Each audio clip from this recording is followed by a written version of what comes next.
உங்கள் தந்தி1 தொலைக்காட்சியில் தினமும் ஒரு சர்ப்ரைஸ் மாலை 6 முதல் 7 மணி வரை காணத் தவறாதீர்கள்.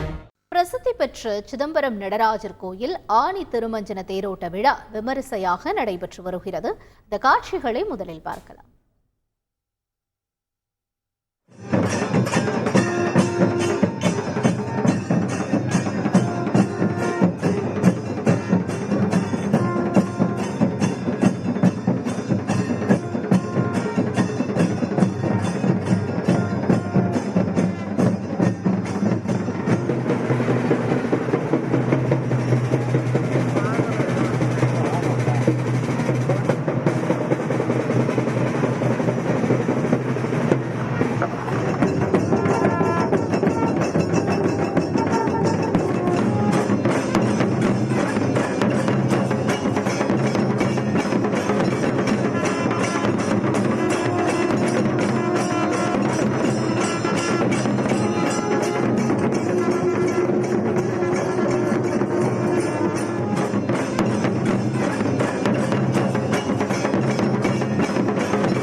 கூடுதல் தகவல்களை செய்தியாளர் கண்ணதாசன் வழங்க கேட்கலாம். கண்ணதாசன், வணக்கம். இன்றைய இந்த தேரோட்ட நிகழ்வின் சிறப்புகள் என்ன?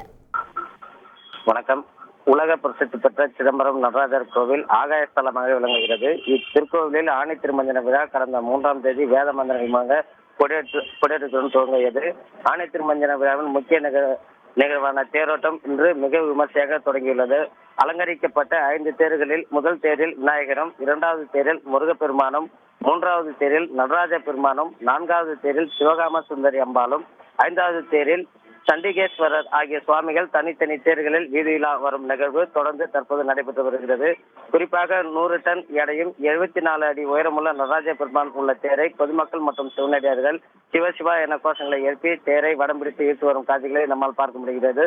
அதே போன்று சிவனடியார்கள் மற்றும் பக்தர்கள் சிவபெருமான் தேரின் முன்பு சிவபாத்தியங்களுக்கு தகுந்தாற் போல் நடனம் ஆடி வருவது பக்தர்களை பரவசப்படுத்தி வருகிறது. அந்த காட்சிகள் நம்மளை பார்க்க முடிகிறது.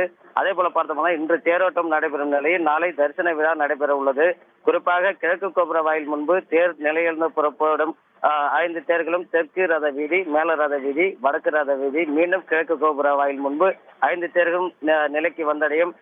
நிலைக்கு வந்த பின்பு சுவாமிகள் இறக்கப்பட்டு ராஜசபை என்று அழைக்கப்படும் ஆயிரங்கால் மண்டபத்தில் சுவாமிகள் வைக்கப்பட்டு நாளை அதிகாலை முதல் பல்வேறு பூஜைகள் செய்து ரகசிய பூஜை நடைபெற்ற பின்பு பஞ்சமூர்த்திகள் வீதியிலா வந்த பின்பு நடராஜன் மற்றும் சிவகாம சுந்தரி அம்மாள் நடனம் ஆடியபடி பக்தர்களுக்கு காட்சியளித்து கருவறைக்கு செல்வது வழக்கம். குறிப்பாக சிதம்பரம் நடராஜ கோவிலில் மூலவரும் உற்சவருமான நடராஜ பெருமானே கருவறையிலிருந்து வெளியே வந்து ஆண்டுக்கு 2 முறை பக்தர்களுக்கு காட்சியளிப்பது சிதம்பரம் நடராஜர் கோவிலின் சிறப்பு அம்சமாக பக்தர்கள் பார்த்து வருகின்றனர். பாதுகாப்பு பணிகளை சிதம்பரம் உட்கோட்ட உதவி காவல் கண்காணிப்பாளர் ரகுபதி தலைமையில் 1200 போலீசார் ஈடுபட்டு வருகின்றனர். இதில் ஊர்காவல் படையினர், குற்றப்பிரிவு போலீசார் காவல் சீருடை அணியாமல் தீவிர கண்காணிப்பில் ஈடுபட்டு வருவது குறிப்பிடத்தக்கது. விரிவான தகவல்களுக்கு நன்றி கண்ணதாசன்.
உங்கள் தந்தி1 தொலைக்காட்சியில் தினமும் ஒரு சர்ப்ரைஸ் மாலை 6 முதல் 7 மணி வரை காணத் தவறாதீர்கள்.